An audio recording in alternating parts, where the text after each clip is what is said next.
Hello, this is Joe, and you are listening to the Oh Gatekeeper podcast.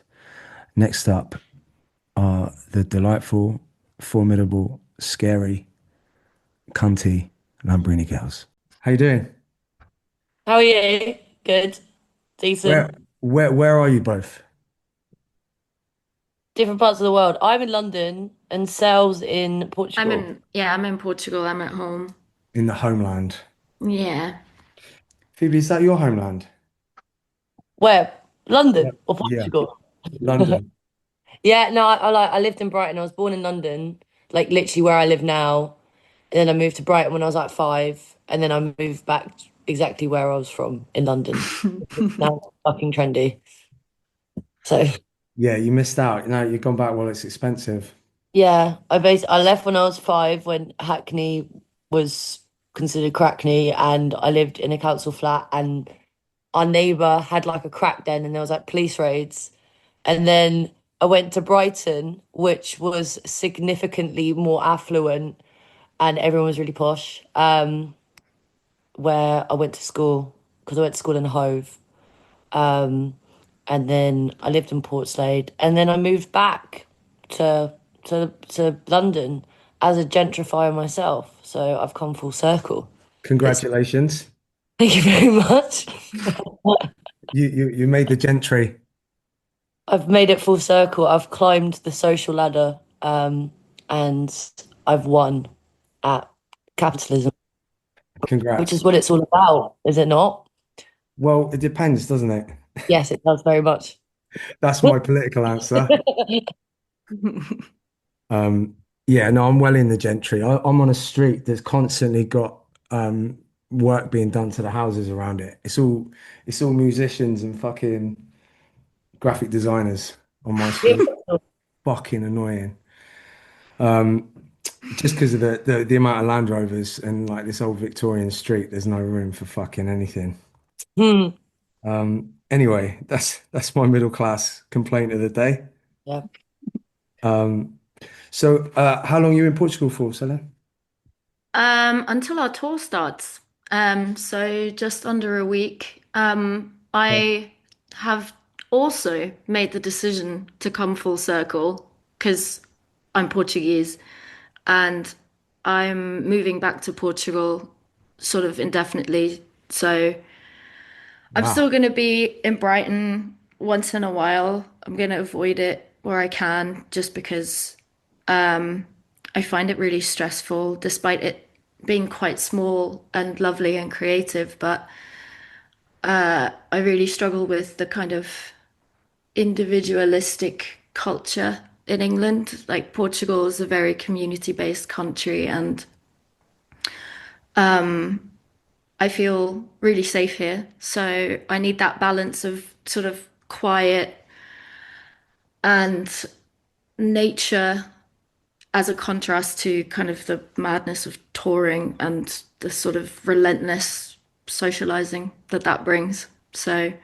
I'm really happy I'm in a place where I can do that, where I can just fly, fly back for tours and stuff. That's kind of what I've always wanted. And I think it's funny. I've been speaking to a lot of immigrants that I'm friends with, and we all seem to be like as we're approaching our 30s, we all seem to kind of feel the call of our homeland again now, even though we were quite desperate to get out of it.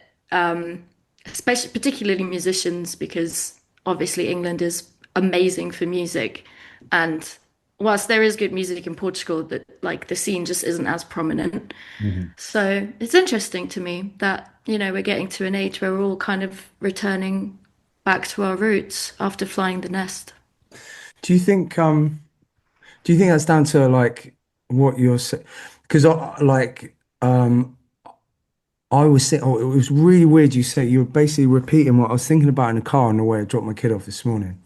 I was like I was thinking about someone who lives in America, and they were talking about a lack of community. And obviously, I've got friends like my a couple of mates growing up who were Bangladeshi, whose family basically lived all in a house, and the sisters would get married off.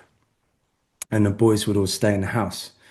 Yeah, the idea, like, obviously, loads of problematic shit with that, what I just said. But the thing that I love is the idea. Like my dad used to be with a Greek woman, and it was the same thing. They just build, extend the family home, and the family would grow, and there'd be a sense of generational kind of relationship that was like looking after the elderly people in the family, and Mhm. it's like the youngins running about, and I just think that, like the amount of conversations I've had recently with people is that a lack of community is what's wrong with Yeah. capitalism. Capitalism thrives on the individual kind of what's it called? The libertarian ways of, like, chasing the dream of the individual and not the community, and building things from the up, and grassroots this, and lots of important stuff that we always talk about as creatives. Yeah. And sorry. I just said big time. Yeah, and Yeah. and obviously, like, left leaning politics is all about the people, for the people, by the people, because you can't rely on a government that are fucking evil. Yeah. Um, I but think so do you? Yeah, what do you think gravitate? What is it that you gravitate towards Portugal in terms of community? What are the differences that you've noticed? so.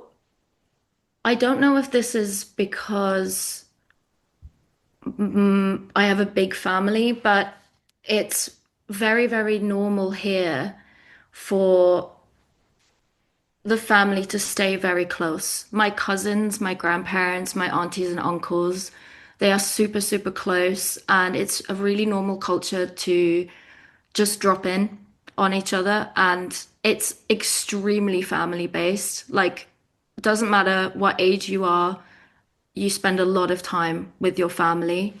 And I think that's amazing. And I mean, I also don't have family in England, so I can't really do that. But I do feel like that mentality is really ingrained here. Mm.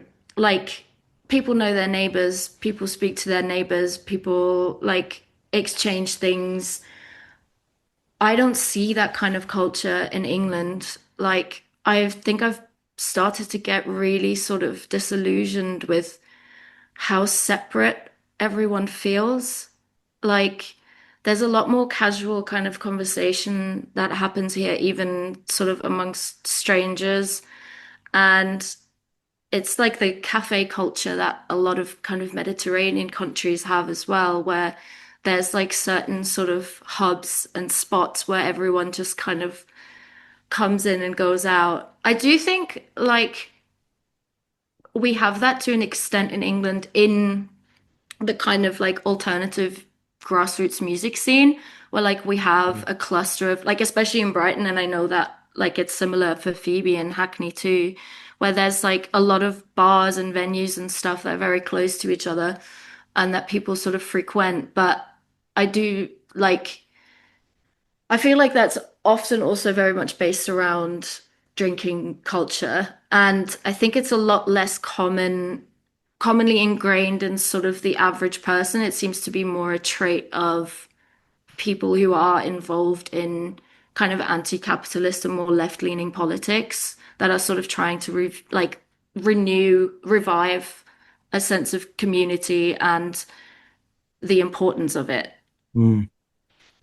So I basically started spending a lot more time here in Portugal, where my mum lives, which is very, very peaceful. Um, the the houses here are much more sort of sparse, and that kind of gives me the opportunity to be like in nature. And then I've been spending a lot of time in Porto too, which is where my grandparents are and my entire family, and just kind of witnessing how close everyone is and how, people will bring around giant pots of food unprompted. Mm. And I just think that's lovely. There's like there's always an exchange there with no expectation. Mm. And yeah, that's what kind of is putting England in a much bleaker light for me. Yeah. Well, it's that thing, isn't it? They say it takes a village to bring up a child, but I Mm, think it also takes a village to process trauma in a mm, healthy way. And I think things like lockdown collectively are trauma. Like many political shifts that have happened have all been like centered around isolation, isolating people, yeah, and the people, and making people feel defensive or scared, and then blaming it on the other, who are ironically the ones that are getting it the worst, and etc. But like, how about in Hackney where you are now? Is there do you, because Bristol's obviously a very small city and it thrives on people. Mhm. Yeah. Like whenever people come and visit and they're like, "What should we do?" I'm like, "Have fun."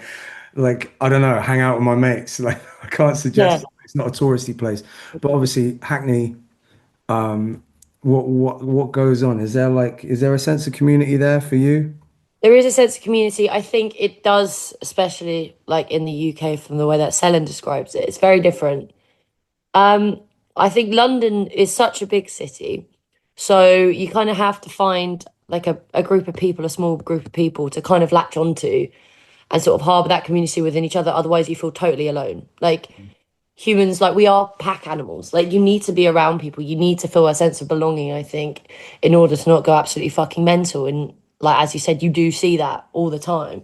Mm, Because that's what our government wants. And capitalism wants. But there is in London, there is in Hackney. I think it's a bit more transactional. I don't, I'd love to say that I think it's absolutely, you know, just from the sense of being people wanting to belong and find connection within each other. But there does seem to be like a sort of something that I've really struggled with in the larger music scenes. There is definitely sort of like a social value based hierarchy. mm, So there are these scenes, there are these communities which are beautiful in the grassroots, but that you do have to be bringing something to the table. And like when I first moved to London, it's something that I didn't really realize coming from Brighton, where it's a bit more laid back. Obviously, it's still clouty, but not as much. But people, wouldn't look at you, wouldn't give you the time of day. And I realized when, the band started to be a bit, I don't know, inverted commas, cooler, like people would give you more time. And, the way you're behaving, the more, the warmth and how welcoming and friendly you are doesn't matter because I mm. don't think that's what, I think it is a problem with some creative scenes in major cities that that's not valued. Yeah. So, like, I'm very lucky in London. I have a group of like three mates, and they are like, they're my ride or dies. Like, I go on tour, I come back, I will see them, and I have them, and that makes me feel like very secure in myself. It makes me feel like really safe. That understanding that you can both lean on each other, Mm, and it's kind of like trying to find meaningful connection and friendships in like sometimes what seems like a sea of like the clout police. But there is amazing, you know, platforms and avenues and opportunities to express yourself and be creative in London. mm, And a lot of the time, again, that does come from a sense where I think also the UK has absolutely no fucking state funding for the arts as well. So it mm, does mean a lot of these amazing, beautiful movements, beautiful projects are coming from the underground. And it is one of those things that's like, if you're in the know, you're in the know. And if you're not, I'm not in the fucking know a lot of the time because I'm not fucking here. mm, But I think it is a fantastic place to live. But I think it's also something I wouldn't want to inherently place my worth on. And I think that is something that, especially in the UK, well, it's a very westernized way of finding creative community. mm. It's a funny thing, isn't it? Like the transactional thing you're talking about is like because I came back from a tour once and I met up with all my mates in the pub. And so, as a sober person, I was just like, it's fucking sick seeing you lot, but like they're all talking about bag after 2 hours of hanging out, and I'm like, fine, non-judgmentally. I was just like, can we find something weird to do that isn't at the pub? And then Andy, who's in the other room, was like, well, I joined a bowls club last year. And I was like, That's fucking sick. So we all join the bowls club, right? And what it means is you're all meeting up in a like an oasis in the middle of the city. It's not great for winter, but in the summer it's unbelievable. It's just perfect, clean lawn. And you'll meet up and there's cheap beers if you want it, but it's all about just hanging out, talking and being together in like I'd say it's like an equalizing way. Like my mate started going to AA meetings and he was like, it's like fucking sick. It's like a really messed up book club. Yeah. I was like, I'd love that. I'd like a leveler. Do you know what I mean? Where I could just sit in a room with people and Mm. therapize and talk shit. And it's not about because I think as what you're saying, I quickly learned to sort the wheat from the chaff in terms of mates and who to trust and who not to trust. Like as a fucking semi-popular person, like you just gotta like trust good people and fucking fuck off the annoying ones or the And ones that seem transactional. you can also often really tell. Like I definitely had that experience where I'd met a lot of people multiple times, sort of in the music industry, just because I've always been around musicians even before I started playing in bands. Hmm. And there'd be people that I'd met multiple times that didn't give me the time of day. And then there was a noticeable shift once I started playing in bands and people started to make an effort with me. And I feel like they don't think I remember, but I do. Yeah, And yeah, you can definitely tell quite easily. I think I can personally from where people's intentions lie. I am also the type of person that finds it really difficult to connect on a surface level. right. I'm I'm the type of person that kind of likes to form meaningful connections and it takes me a really long time.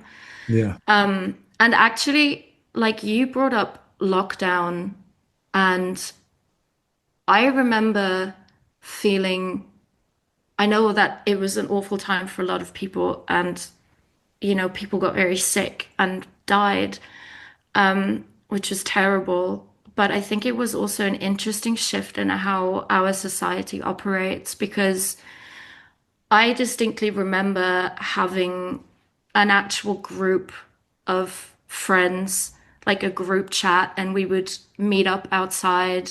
We would go to the beach or we go to the park, or you'd have those like two designated people that could like come over to your house and you can like, play board games or watch a film together. And that all completely changed once things opened up again. mm, And always find that really interesting to think about because I felt really safe and happy in that sort of context. mm, And I've always thought like I would love it if there was like more sort of public facilities where you can sort of hang out as a group that doesn't revolve around drinking or loud music because as an autistic person, I really struggle with overwhelming environments. I struggle with noise, and I would often use alcohol to kind of numb my senses in order to be able to handle the environment that I need to be in to socialize.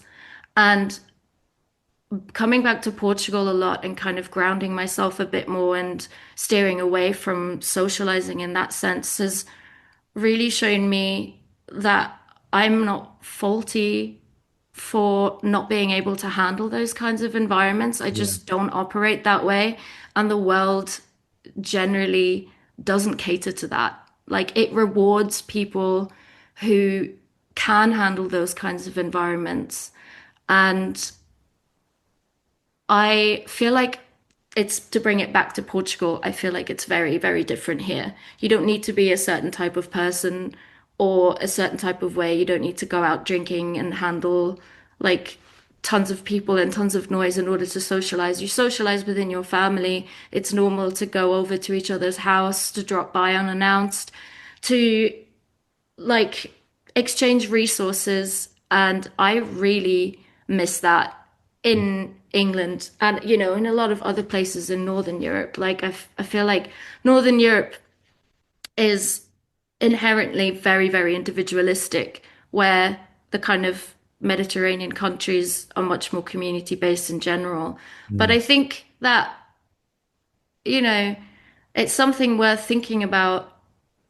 I think, especially for people who struggle with kind of a sensory overload and, don't particularly want to like be drinking in order to socialize, and because that also is a very inauthentic version of yourself Yeah. when you're Yeah. drinking, and it's tough to only exist inauthentically socially.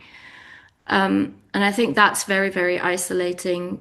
And, like you said, capitalism benefits off that because the more isolated we are and the more individual we are, the more we consume. Yeah, because we need to feel connected. Yeah, and we need to fill that hole of not having connection with these kind of quick, like dopamine hits Mm. that you get from buying things. I know I do. I love shopping. See my closet, it's a fucking nightmare. Same. But yeah, It's an yeah, and interesting the thing about like what you're saying because I didn't brush past it in a way, but I kind of did when you were saying about how exhausting touring must be. yeah, Touring is to you and like because even for someone like myself, I'm like I took that personality test, half introvert, half extrovert is what it says. 49% extrovert, 51% introvert. But what it did, it sounds ridiculous, but that result made me realize I was like, fucking hell, I'm not a night owl. I much prefer mornings. Sobriety taught me that very quickly. It's like I'm not good at night. And I was mm, drinking my way through my personality to put up with nighttime and yeah, being surrounded by people. The thing is, I needed to process all the stuff I was going through, just day-to-day shit as well, on my own. I needed time to process that on my own. And I wanted to feel connected to a community to be able to process it outwardly afterwards. So I mm, have to go out all the time and ignoring and drinking away and numbing myself to fit into this capitalist nightmare that is getting fucked up all the time.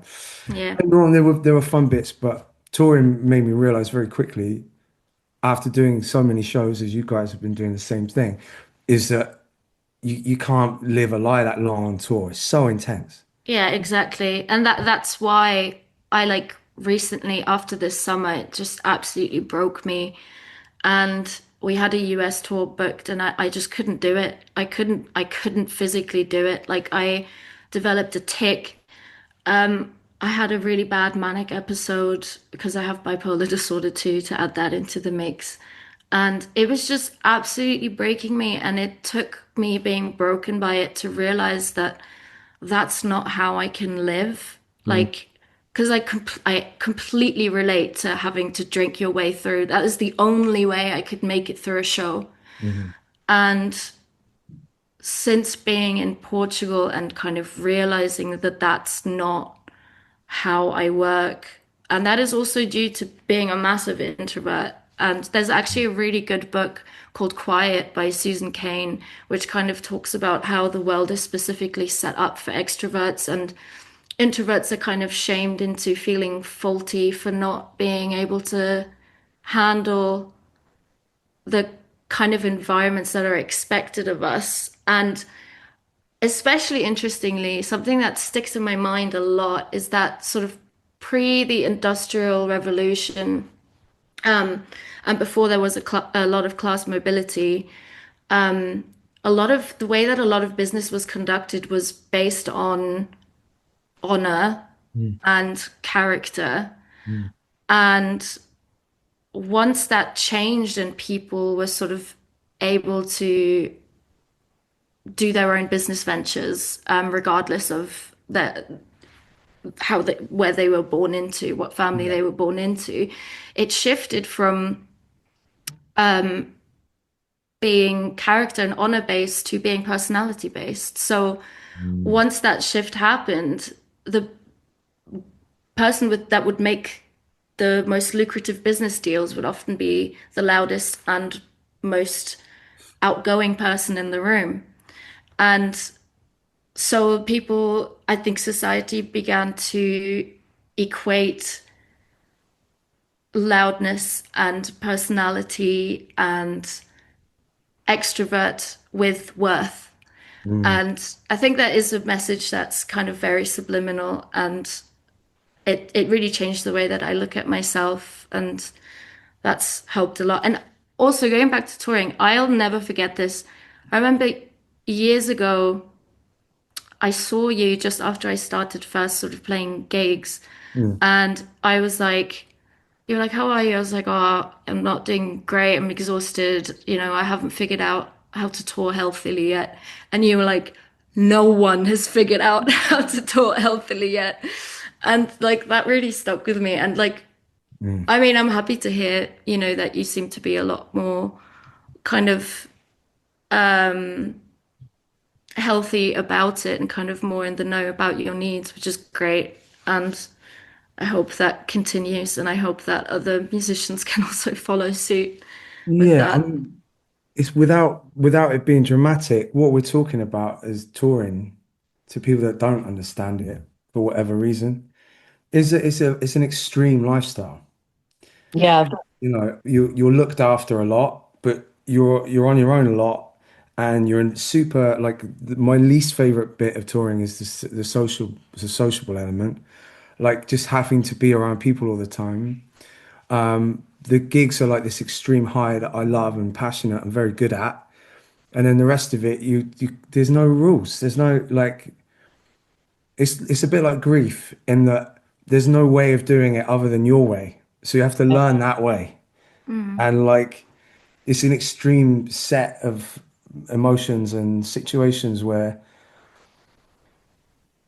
you just got to figure it out slowly and hope that you have an infrastructure and a good and a trusted management, I think is a big thing, and a Mm. trusted booking agent who isn't just out for their own, even if they right in the most cynical way possible. I'm not talking about our booking agent here. She's incredible. Shout out to Natasha Gregory, Mhm. of Mother Artists. But that even if they were just out for their own pocket, if they were smart enough to think about it, your health would be paramount because they'll get more money in the long Yeah, run. it's a massive deciding factor. But I also don't think that like, and again, I'm not talking about our team. Our team are amazing. We love them. But you do see it a lot of the time because like the way that like the touring, the live music industry, like the framework of it is sustainability is never really considered as something which is a deciding factor whether like something's going to be successful. It's like let's get as squeeze as much money Mm. as we can out of artists, and we have frame of references, you know, throughout the last like 30 to 40 years, and you see so many artists going fucking bonkers. Yeah, It's not, but we don't seem to learn. But the sustainability part is so important. yeah, yeah. But then And I why, think, like why is that not taken into account? It's like unless people don't see, things with a shorter shelf life. So let's just see how much money we can get out. Do you think there's not a because for instance, as touring artists, you must witness it. That kind of the archaic fucking men in leather jackets doing loads of drugs, throwing stuff out windows is a lot less apparent. Don't get me wrong, there are some cunts out there, but like in a shift, it's gone towards a discourse of mindfulness and exercise and fucking balance. And I'm not saying the business side of it. One thing is we don't make money unless we're touring, correct? Yeah. exactly. You Yeah. know? And like, I don't know, I see it. I see it, but I think it's what we're talking about is that individually to be looked after, we have to be surrounded by management and things like that, all these decisions that are being made for the business that consider our personalities, our divergences, our dynamic as a family, a touring family, whether it's two or five or fucking 15. So you've got so much to do. And like, granted, we're all adults and we need to look after ourselves, but that's easier said than done when you're like in such an extreme situation. I think especially the way that the music industry is set up nowadays, like you mentioned, you don't get like rock and rollers like throwing stuff out the window and being crazy. And I think that's partly because, like, as artists, we are fucking tired. And like we've all felt the shift of kind of the way that the music industry is set up and very, very streaming based and online based, that that means, like you said, the only way for an artist to really survive is to tour. And that's so hard to break into in the first place because you don't have time. And when you're starting out, you're so meagerly compensated for the amount of work that you do. It's Yeah. like it's crazy, and that pushes a lot of artists into burnout. And I think it also puts a lot of pressure on artists to burn themselves out and to keep it going so that they can pull through and get somewhere. Like we don't have the infrastructure that supports artists as they're starting out. Like Mm. you always need something. You either need like a major label to pick you up when you're tiny, and that really doesn't happen very often anymore at all. Um, or you need a pot of money to dip into In to over help your head. you, like, get started, to pay for recordings, or to pay for, like, we had the way, like, we were able to strike whilst our iron was hot, and we developed so quickly because in the first year I had some money from my dad passing away as an inheritance. I paid for our EP and I paid for like our first few Europe shows. And obviously it's hard to say, where we would be without that. I think we also have a lot of merit and I believe in what we do. And I think we would have had some form of success regardless, but it wouldn't have happened so quickly. And there's also a lot of artists out there who work just as hard, who are just as talented and write just as amazing music that just don't have the opportunity to chase those opportunities as quickly. And that means that we are deprived of very good music a lot. And that needs to change. And that needs to change with, I think, streaming platforms. Like, I think consumers should be boycotting things like Spotify in particular. Mm. It's very difficult for artists to do so because the entire music industry is built around streaming now. Like promoters look at the numbers, etc. And Yeah, I'd like to think it was up to the consumers on that one, yeah, me too. I if I'm agree. honest. There is an issue where it seems like there is an inherent pressure on artists to be changing like a landscape of an entire multi-million dollar industry when that industry doesn't serve the artist, it serves the consumers. So the pressure needs to be turned around on the consumers to make a change, opposed to pointing at the artists who are already being fucked over by the industry itself. The thing that's been prevalent really is a want for community from individuals, from all the people I speak to. And this, sorry, I'm just getting up the questions up because I do actually, I don't know if you've seen this thing, but basically I ask everyone's questions. I haven't asked you a single one yet, but I'll get on to just getting it up because I'm gonna need my glasses because it's a bit dark today. But like I want like I want to start a book club, or I want to be in a room with people and do something, and like that is the key to, like the revolutions, the communist revolution started in pubs, and like fucking all the brilliant things that happen when you're around people, when you choose to be around people, and it's not this like intensified thing. It's just a beautiful group of people that want to spend some time together and share their week or share their fucking experience with a book or throw a bowl down an alley. And but that I think that's where, there's a sense of the left, the political left, that's been very much what's the word? Like It's fragmented. fragmented, exactly. And like I think there's a sense of a want for connection, and that is literally what it is a connection and an acceptance and a celebration of differences within a room that make you realize what life is all about. Because, no one gives a fuck about their wardrobe on their deathbed, you know? Yeah. And it's just all those connections and a want for those things that you make political decisions on that change the world for the better, in my Mm. opinion.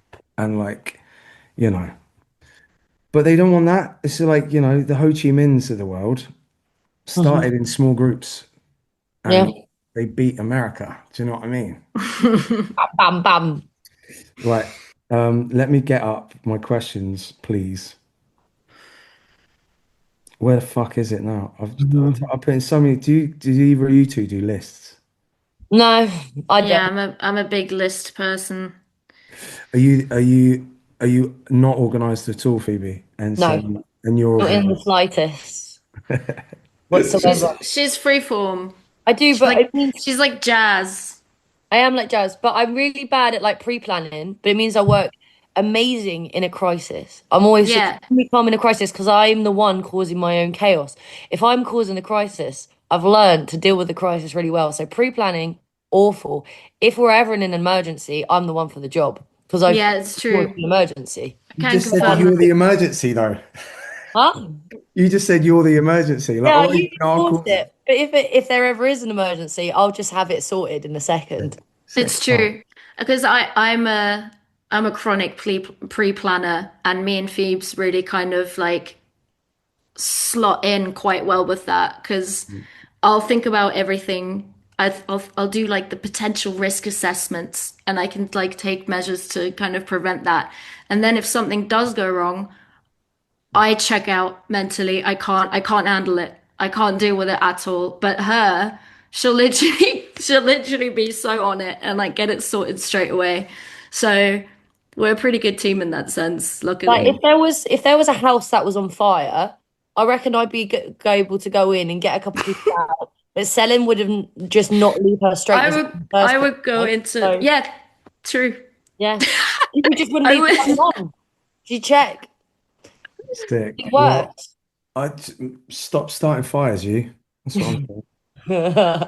Um, Only joking. Right. All right. Because there's two. I've not done it with two people before. That's all right. We can just Uh, take turns. Yeah, right. Yeah. Who wants to go first? We'll both answer the question though, because I'm interested. Yeah. I'll ask less questions. So who wants to start? I'll do it. Uh, yeah, yeah, All yeah, right. Phoebes. Cool. All right. So this is to both of you, but Thieves will start. How would you describe your creative language? Um, I'd say my creative language. I mean, I'd say creativity for me just feels like an extension of myself. Um, My creative language, I think, varies in a lot of ways. When it comes to songwriting, I'm extremely observant. Like I find a lot of comfort in just pointing the finger at things that make me angry or annoyed or seem socially unjust. And I feel like there's not much vulnerability in that. And I find that very safe. Hmm. And I play the piano. I've played since I was 6, and I did like my grades and shit. I did up to grade 8. And when I play the piano and I like write classical music, because there's no words, that for me feels extremely vulnerable because a lot of the time I don't know how to articulate my emotions very well. Hmm. But I can kind of materialize them in a way where I could express a direct feeling in sound on the piano opposed to lyrics. So I have very like two different avenues there. And I think one is constantly running away from being vulnerable and finding like a sense of an empowerment and safety within that. And the other one is me just shitting out my guts Hmm. on, playing Frere Jacques. Um, so That's fascinating that you find vulnerability in something without words. Is that where, when you listen to classical music or instrumental stuff, do you listen to a lot of classical, jazz, or what is it you're into listening? classical, I love, um, everything from like the Romantic era. But I love Franz Liszt is one of my favorite composers ever. How do you spell least? I want to look it up. It's Liszt, Cool. Liszt, Franz Liszt. He's amazing. But the term Beatlemania came from the term Listomania. So like back in the day, he was a crazy bastard. His hands could stretch 2 octaves, and the women went crazy for him. So he was like absolute top shagger of Austria. Shout out to the Um, Shaggers. top shagger of the world. But his music, when you listen to it, it sounds like love, and I know that's why they call it the romantic era. But there's nothing that I can equate that, any sentence, any words, like nothing can compare or evoke any sort of emotion in me in the same way that he can. Or Mm, if that be Debussy, if that be Chopin, if that be Brahms, if that be Tchaikovsky, like nothing can ever sort of, I think in my head I can't like highly revere it like enough in the same way that it just seems to tap into something which is something that can't be described totally because I think we have ways to describe feelings. mm, But I don't know, I find it very hard myself to bottle up something I'm feeling in just a couple of words and then say it out there. But I think that's also because I'm not very good at communicating my feelings. mm, So, but I can in a way which doesn't include words. And then in the meantime, I guess like that's why I find a lot of solace on just when we're like, I'm writing lyrics for the band. I'm just pointing my finger and saying, that's fucking shit. That's fucking shit. You're a fucking dickhead. That's fucking shit. Because it's things mm, that I'm passionate about, but I'm doing it in a medium where it feels safe because I'm mm. not making myself feel vulnerable by it's like I feel like it feels less vulnerable to start a fight than to sit down and talk about the reasons why you're actually angry about it, you know? Yeah, of course. It's kind of interesting though, because if you think about it, your lyrics seemingly dislocated from vulnerability, but even throwing out lightning bolts is still connecting to people. It's offering a sense of empathy. It's saying, well, I this is what I'm pissed off about. Oh, the fuck do you think you're? Oh, thank you. You brought me coffee. Oh, Andy, say hello to the people. We just said hello on the other mic. hello. Hi, Oh, Phil. hello. Hi, Well, I mean, Philip. the watchers and listeners of the world.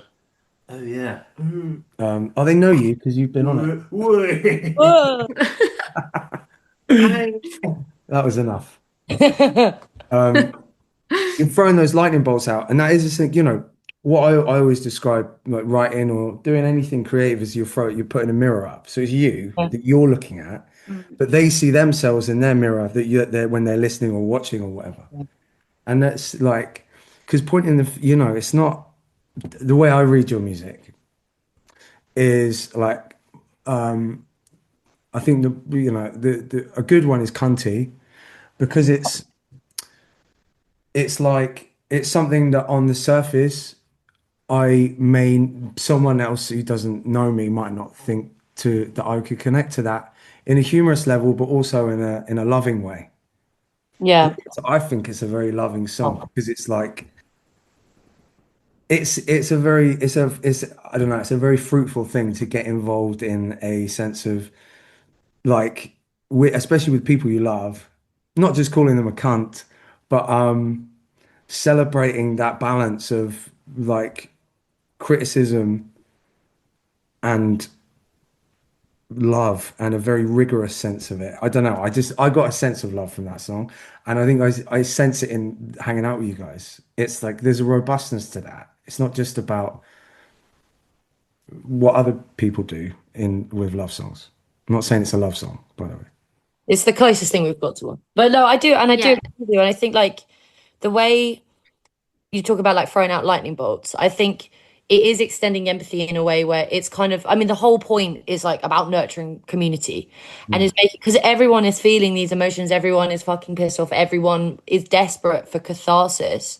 Yeah. And if you look at a show, people are fucking desperate to just have a moment where they can beat the shit out of each other very mindfully and Mm. feel that sense of togetherness. And I think it's a really good way to encourage that and nurture that because I think out of everything we do, garnering community for every fucking live band, I think is the most important. If you can go to a show by yourself and you can look like shoulder to shoulder at the people beside you've never met and you don't feel alone, that I think that means that, bands are doing their fucking job properly. Mm. Mm. That's all we have. So really, you are a bowls club. Yes. I do also think that like creativity to me means embodiment. Like it's embodying anything abstract into something consumable, Mm, in a positive sense, not in a capitalist sense. And I think like even though like Phoebe, your lyrics aren't necessarily like just like you're not the main subject of it, you're still embodying your views and your perceptions. And I think there's just that's still, very, very creative. That's what creativity means to me. I'm the complete opposite to you, to Phoebe's when it comes to like writing lyrics. I can only really write about my feelings and it's how I process my emotions. And I'm incredibly introspective to a fault. It's exhausting. But that's me embodying how I operate. And I think Phoebe embodies how she operates and what's important to her and what her values are through her lyrics with that, without being the main subject of it, which mm. makes complete sense to me. And it's just just a different way of being creative. Absolutely. Embodiment's a lovely word. And like Yeah. thinking about, because obviously you touched on, both of you mentioned like things around abstraction earlier on jazz and like the chaos of that. But like, I don't know, what I find interesting is what I connect to outside of music. Because music, I think like I'll just find things that I love, and often it's visual. I don't often think about music lyrically. I'm not a lyrical guy. I'm like, I don't know. Does it anything that gives me a landscape to feel a connection on? But outside of it, it's like I love abstract expressionism, and I try and understand why it is I love it so much. And like I've never read too much on it. I didn't study art. I studied film, and like there's not much on like I didn't like Buñuel and people like that. He did kind of surrealist stuff, but I didn't connect with that for some reason. Abstract art like it literally makes me feel something very potent. And like I think I'm at an age now where lyrics and what I do is try and throw out lightning bolts, and I think I want to do it in a different way with the music and try and create something abstract, like abstract expressionism, but music that isn't jazz. But Yeah. try and make a new different connection. Try and like weird like try and connect some synapses and without being a producer or anything, just try and create some new landscapes. But Mhm. embodiment is a really lovely way of thinking about it. Thank you. You're welcome. Anytime. That's what I do. I steal from other people just in case. Uh, Well, I think it's a fair exchange. There's no Yeah. ownership on these kinds of things. So, Exactly. Let's not act like um actual Brits. So yeah, where's my glasses? I'm gonna put my glasses on. lovely. Oh, this is a good one. So we'll start with you, Selin, because you went first last time for me. How would you know how much of your upbringing remains in your creative language? None. And this is because I really struggled to express myself creatively because of this kind of inherent self-hatred I had towards myself, regarding how quiet and introverted I naturally am.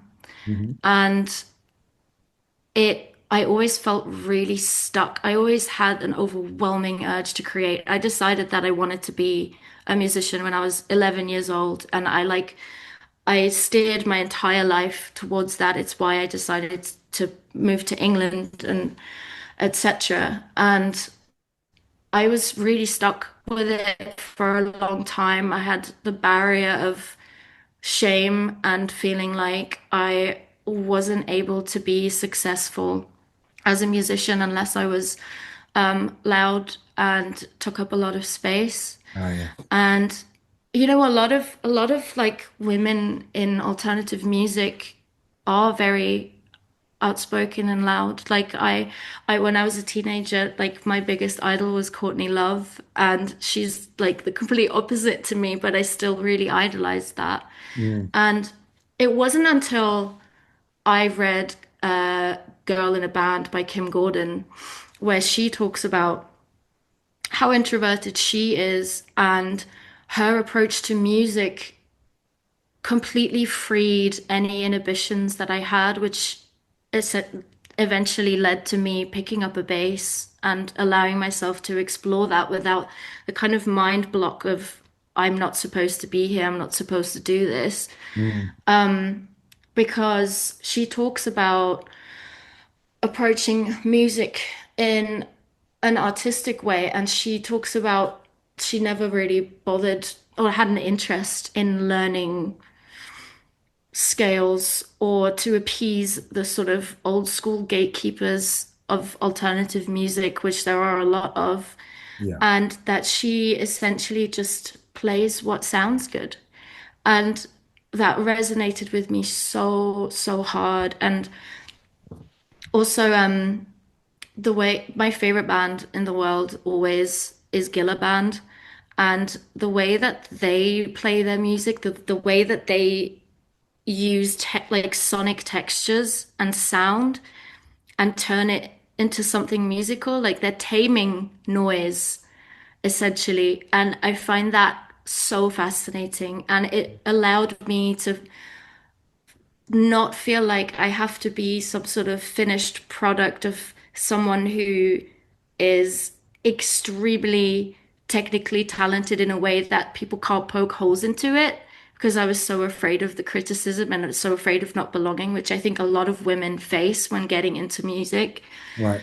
And also just being free from the perception that I need to be like technically proficient in order to make music. I am a very creative person. I'm very sensitive to sounds and melodies, and I can, you know, I play piano as well. I'm not classically trained in it, but I can write songs on it just based on what feels good and what sounds good. And that was something that I only realized 5 or 6 years ago. It was during lockdown, I think I read Girl in a Band, Oh, and really? That yeah, recent? I only started playing bass in lockdown. I played my first ever show in 2021. So it was all like it seems as soon as that block was dissolved, it just happened very naturally for me. What a beautiful So thing that is. Like I remember now you're telling me, I remember your progression in real time. yeah. But yeah, that's like um that's really isn't that fucking cool for people to hear? Don't you I think? hope so. Yeah. As if you just stand outside of your own experience and be like, you're inspired by someone else who has a fucking like just the last two albums of theirs is like so brilliant. The what's it? No Home record and the one after it. I've forgotten what it's called. Kim Gordon's last record. Oh, I don't remember either. But they're so like what a incredible journey to inspire someone like yourself and then to be in a band such as yourselves after fucking 5 years. I don't even thought about it before. That's fucking amazing. And Yeah. I hope people watch this and do something because this is what I want it to be about is about people just feeling like it's okay to just make To just yeah. play around with it. Like, and this also harks back, I think, to our conversation about capitalism, because I think creativity is very, very natural to us as human beings, and we all want naturally express ourselves. We all have music built into us one way or another. Mm. And I think the sort of pressure of wanting to do what you enjoy doing as a profession then means that you have to like immediately turn your hobby or your passion into a profitable skill. Mm. And that's a huge amount of pressure to contend with because there's obviously so many of us that are making music and it's all very good. And it just means that it can feel very overwhelming and competitive. Yeah. And I definitely lost that sort of sense of play and excitement and exploration. And looking at music in a different way, like Kim Gordon outlined, and also how I think Gilla Band approach their sound Mm. is really freeing. And I hope that um, people start to feel like their creative side and getting started in music or any kind of art feels much more accessible to them and that there aren't criteria that they have to fit into in order to be creative. Mm. I wonder, like, in maybe like 100 years, whether they'll be like, like pre-Raphaelite, Yeah. Mm. where it's like pre-Gilla Band. Um, Honestly, I think they reinvented guitar music. I don't know, like, yeah, I think they're the best thing since sliced bread. I agree. Yeah, I really do. It's magic. Phoebe, what about you? How much of your upbringing remains in your creative language? Blah, blah, blah. I'm not sure. I mean, it's a great question. I think, I mean, I was raised playing the classical piano, which is extremely rigid and extremely formulaic. So it's kind of like creatively kind of gone to a totally separate goalpost where we're like running around on stage screaming naked. Like it's very different. So I don't think a lot whatsoever in regards to the creativity which is we commercialize on. Um, in my own time, absolutely, I'd say like I still it's something that I always have throughout my whole life, and I feel very grateful, and I feel like it's a huge part of me. But I don't think anything I've learned or developed creatively as a child has something that is really I don't think some things I don't really incorporate. I don't think, or maybe I just don't have the self-awareness um into adulthood and the way how I creatively express myself now, especially in the band. Um, honestly, so not much whatsoever. Like I really liked Flip Mac when I was growing up, and I dyed my hair blonde because I wanted to look like Stevie Nicks when I was 17. She's a fucking legend. So I feel like someone like that was always a huge influence because she was just like absolutely take no prisoners. She was a crazy motherfucker. And she'd beat the shit out of you if you fucking crossed her. Um, and she used to get cocaine blowed up her bumhole because she didn't want it to affect her vocal cords, which I thought was really sick. But I think she was like the first example of like a very like domineering, strong, woman presence on stage. And that was something that always really stuck with me. And I remember thinking, I want to be like her. So I took it very literally and dyed my hair blonde and started wearing flowy clothes. Um, What about the but cocaine at the and bottom? doing cocaine up my bum too, yeah.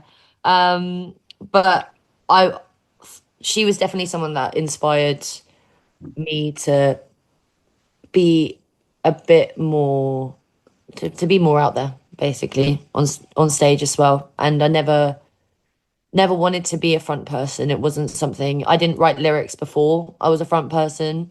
I just Mm. wanted to play guitar in a band, and that's where I was happy. And I played keys in another band as well. Um, so I never thought it would be something that I would do. And I think that's something which creatively, as I've gotten older, has become a large part of me, but wasn't 5 years ago. Mm. So it's kind of like unlocking like this bonus version of me, which I didn't know existed because I was never, I always, when I was younger, I was always like the, what's the word? The accompaniment, I'd always be playing guitar for someone, I'd be playing piano for someone. Yeah. Um, so it was very strange. So it's kind of feels like it's very, very different. It's been very rewarding. But I think I just took a fucking U-turn when I was Mm. about like 21 or something, and then kind of changed my creative language quite a lot, opposed to keeping it. So for both of you, it's quite this band is a like an amalgamation of revelations for both. Mm, Yeah. Huge gifts. That's really definitely. cool. That's really cool. I feel that in the energy. Um, that's cool. Look, one thing there's a dichotomy of how you described classical music in your creative language and then Hmm. how it is as a thing. You said it's very rigid and formulaic, but you also said it's very expressive. Yeah. Isn't that quite an interesting? It's kind of like it's like with classical because it's like the opposite, like classical piano versus like jazz piano. It's like it's fucking impossible to learn because the way that like classical music is set up is extremely rigid, it's extremely formulaic. Things are the way that they are, and it's always written down on scores and scores and scores, and you get taught it from the moment you start, touching the fucking keys when you're a baby at 6 years old, going beep beep beep. And there are rigid rules, Mm, but within those rules. I think number one, it really helps you visualize music. Music theory is really fucking handy. Not that I use it anymore, but it's kind of like it's giving you tools to create something beautiful and you can mold and shape into, I'd say, exactly how you want to feel. It's like having like a fucking ice sculpture and then you have your chisel and your fucking hammer thingy and you're bashing away with it, but you can make it as refined as you fucking want as long as you're working within those rules. But I mm. found a lot of comfort and safety within that structure as well. Whereas jazz, tried to learn that, absolutely fucking not. Impossible. You can't be taught jazz. You have to teach yourself jazz, which couldn't do that. No thanks. But yeah, I don't know. I think it's quite freeing. But you very much know the tools that you're working with within classical. Yeah, I think it is freeing to have parameters, isn't it? It's like walls to bounce off. Yeah.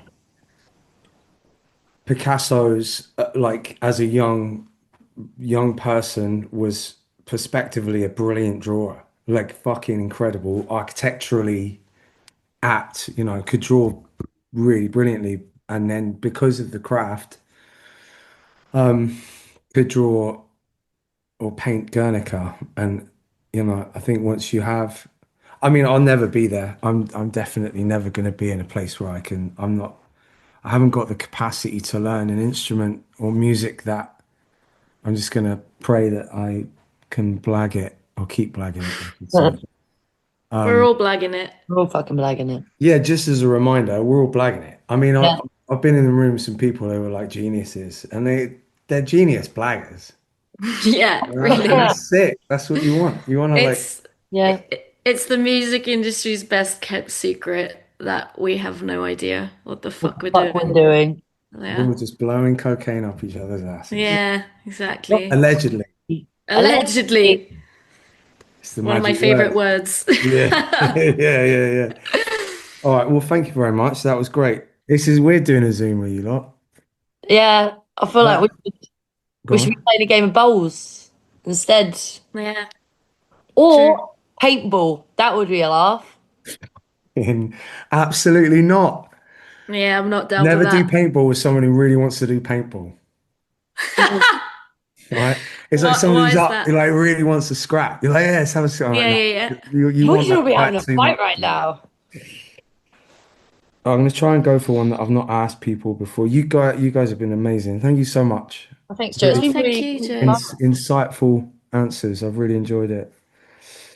Um, oh, okay. We'll do it. Yeah, it can be anything that you've done collectively or individually.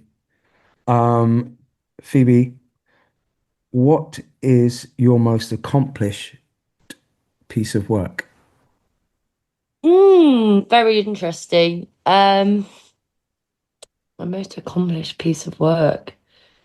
Um, I would say on a personal level, I very much, when I'm writing classical music, there's a lot of things which I feel like are a lot more refined and accomplished. And I'd be like, if I was to present this to someone, it would seem a lot more impressive. Um, but for me, probably like on a personal level, the thing that I am most proud of and um, makes me reflect and feel very grateful and proud of myself is probably the album that we wrote. Um, and I don't think it was necessarily something where I challenged myself a lot on Mm. lyrically or what I was playing on guitar structurally. I don't think, not in a sense where I feel like I've really like extended myself creatively, but Mhm. just because it meant so much to have an album out and to produce a body of work and to look back on it and being like that is a debut album. And I think sort of retrospectively I look back on the last 10 years of my life and I think it's sort of testament to that album. Is like I never thought I'd be able, I know it sounds really fucking cheesy, but I got five GCSEs. I just worked in pubs. I've been a fucking wreckhead for years. I didn't think I'd be able to get to a point where I could produce a body of work like that and feeling a sense of accomplishment. Yeah, And I think it's testament to progress, and I think it's testament to strength, and to self belief. So I would say probably our album because it makes me feel good about myself. magic. So then, I think that's such an interesting question. I was trying to think of an answer whilst also listening to what Phoebe's saying. And I gotta say, I don't think there's one definitive answer for me because I think like piano is something that was always very close to my heart. And it's the one thing where I didn't feel as much of a block as with anything else.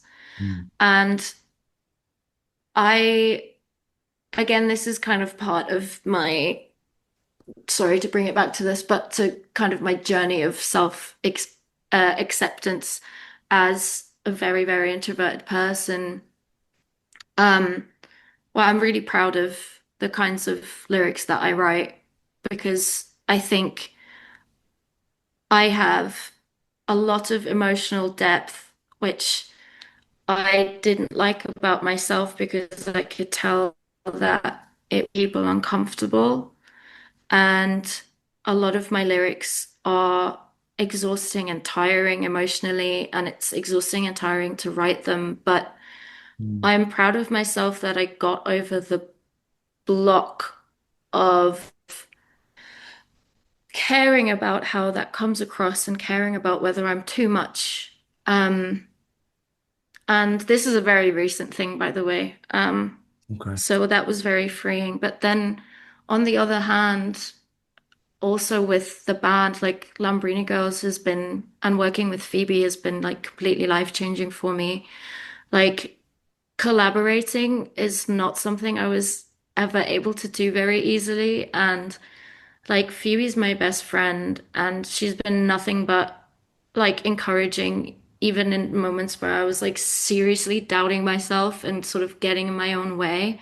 Mm, And I remember like when I first joined Lambrini Girls, obviously they were already a band and there was, songs written and stuff. And I started bass by kind of learning other people's songs. Like I was a dep and then joined the band. And then when it came to like writing a bass line for the first time, I was fucking bricking it.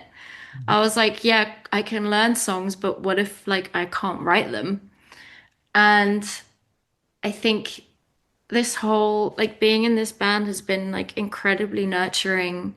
And uh yeah, our first album I think was sort of the point where I was really challenging myself with the kind of parts that I was writing. I think I've been very focused on writing parts with my pedals. yeah. And there was a few songs on the album where like the bass lines are a little bit more complex than on our EP and stuff. And Special Different in particular is something that I'm really proud of. I think I'm also proud of Phoebe for the lyrics, because despite everything that she said, they are actually very introspective. And since then, We may or may not have been kind of messing around with writing new music, and I can see a lot of growth in myself. So I don't think there's a definitive answer. I think it's very accumulative, um, and it's still unfolding, I guess. Great. Thanks. You're welcome. This is great. I feel like I'm in a therapy session. I haven't had to say a fucking word. I feel healed. Um, Oh, that's really lovely, both of you. Thank you very much for your honesty and your time. I've got one more question, and then you're free, and then you won't have to see me again until we play on a stage somewhere in like, Belgium. Utrecht.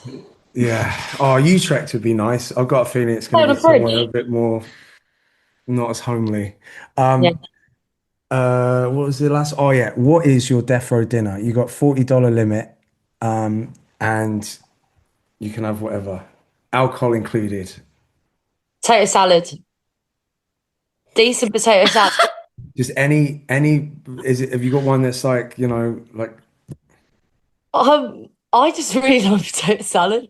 So sick? I could just get like a really nice potato salad and then like a can of Coca-Cola, but not Coca-Cola, Gaza Cola, because we don't want to drink Coca-Cola. Free Um, Palestine. Yeah. huh? Free Palestine. Free Palestine. Potato salad, nice soda, and then also a Chubba Chup, What flavor? strawberry. Yeah, My kid's favorite. nice. Yeah. Nice and simple, nice Mm. and easy. Don't wipe my mouth when I'm done. Let me go out with a bang. Fuck yeah. All Yeah, right. Sick. Potato salad and a chopper chop. yeah. That's Uh, amazing. wait. Selling your turn. I love food. I love cocktails. So a good caipirinha would do it for me. And I've been dying to have a seafood boil in America. I've had one in the UK and it was really disappointing, but I feel like I want it like straight from the source. I think it originated in like, oh, maybe I'm So, not going to say that because I don't know, but somewhere in America. boil in a bag, Um, the big fucking seafood boil things. yeah, the one where they just like tip it out on the table, give you a pair of gloves, and you just fucking go to town on it. It seems like it Um, would be like a Cape Cod thing or like a somewhere weird like that where they love crab. yeah, Yeah. it's kind of does feel like it was probably part of a culture that's not American and has now been adapted and swallowed by Americans as they are often wont to do with things. But yeah, I would love to try seafood boil and have some cocktails. There was once I worked in a bar and there was a quiz on and the quiz one of the teams named themselves after me making a bad caipirinha. I think it was like there's not enough rum in the caipirinha bartender or something. It's cachaça. It's a Cachaça, that's Brazil. it. Yeah, Yeah, yeah, yeah. Cachaça, that's it. makes me go absolutely bonkers. It's Something it's happens to me when I have cachaça. It's great fun. it's like it's a bit like Ray and Nephews. It's clear. It's just Mm, it's naughty. It's just fucks. yeah. Have It's fucking naughty. you ever had a zombie No. or a version of? It's like four different rums. Jesus. And like, yeah, there's one in a pub in Bristol called the Lazy, not the Lazy Dog. That's where I used to work. Pipe and Slippers, and it's four rums, and then they fill up half a line with Ray and Nephews, and then they light it, and then Oh. That's you get it, mental. and you get it in a pint glass, and Oh, that sounds like great fun. it is fun, yeah. Not for the not for the security, like. No. Uh, A lot of Thank you so fight much. juice. Yeah, yeah, yeah. I mean, everything's fight juice when you drink enough of it. yeah. Yeah, true. It's been really lovely to see you both again. Thank you very much for your time and more importantly, your honesty. I appreciate it. Thanks, Joe. It was, honestly, it's been a right laugh, and your questions have been very interesting and provoked lots of thought. So thank you for Truly. being a Sick. Yeah. sick legend. All right. Well, lots of love, and I'll see you on the road. See you on the See you road. on the road, See you in mate. Utrecht.